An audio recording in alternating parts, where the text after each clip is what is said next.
প্রায় 1 মাস আগে এই দেশি জবা গাছগুলোর থেকে কাটিং লাগিয়েছিলাম চারা তৈরি করার জন্য। আর এখন 1 মাস পর কিন্তু প্রত্যেকটা থেকে চারা তৈরি হয়েছে। দেখে বুঝতেই পারছেন চারা গাছগুলোর মধ্যে কিন্তু প্রতিটারই নতুন পাতা তৈরি হয়েছে এবং গোড়ার দিকে কিন্তু প্রত্যেকটার থেকেই শিকড় তৈরি হয়েছে। যারা নাকি জানতে চান যে কিভাবে কাটিং থেকে চারা তৈরি করতে হয়, তারা অবশ্যই আমার চ্যানেলে গিয়ে ভিডিওটি দেখে আসতে পারে। কাটিং থেকে চারা তৈরি করা খুবই সহজ, শুধুমাত্র প্রসেসটা জানলেই হবে। আমি কিন্তু প্রতিটা গাছের থেকে কিন্তু এভাবেই কাটিং থেকে চারা তৈরি করি। আমার পদ্ধতি অনুযায়ী আপনারা একদিন ট্রাই করে দেখবেন, ঠিক আপনারা সাকসেস হবেন। আমি যেহেতু শীতকালে চারা গাছগুলো লাগিয়েছিলাম, সেজন্য আমার এই চারাগুলো ভালো করে হতে প্রায় 1 মাসের মতোই লেগেছে। আপনারা এখন বর্ষাকালে যদি চারা গাছ তৈরি করতে চান, তাহলে আপনাদের জন্য কিন্তু বেশি সময় লাগবে না, কারণ বর্ষাকালে চারা তৈরি করা খুব সহজ। আপনারা যদি একটা কাটিং লাগিয়ে রাখেন, তাহলে কিন্তু খুব তাড়াতাড়ি সেখান থেকে পাতা তৈরি হবে এবং সেখান থেকে শিকড়ও গজাবে। যাই হোক, আমি এই চারা গাছগুলোকে কিছু গ্লাসের মধ্যে আমি এক একটা করে মাটি তৈরি করে গাছগুলো লাগিয়ে রাখবো। পরবর্তীতে আমি টবের মধ্যে সেগুলো প্রতিস্থাপন করব।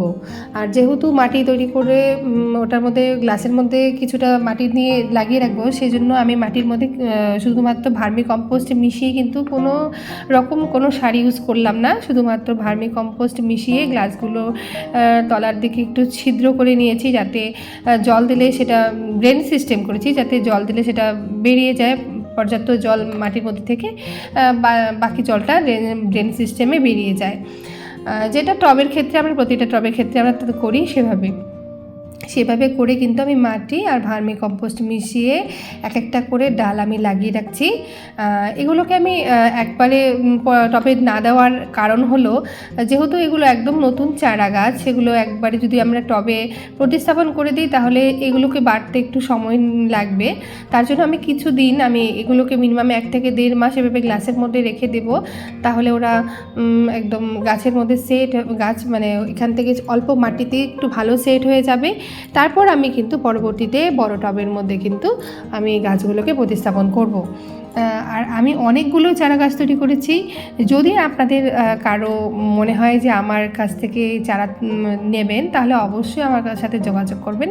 আমি আপনাদেরকে ফ্রিতে দেব, এমন ব্যাপার নেই যে আমি এখান থেকে টাকার বিনিময়ে আমি আপনাদেরকে চারা গাছ দেব।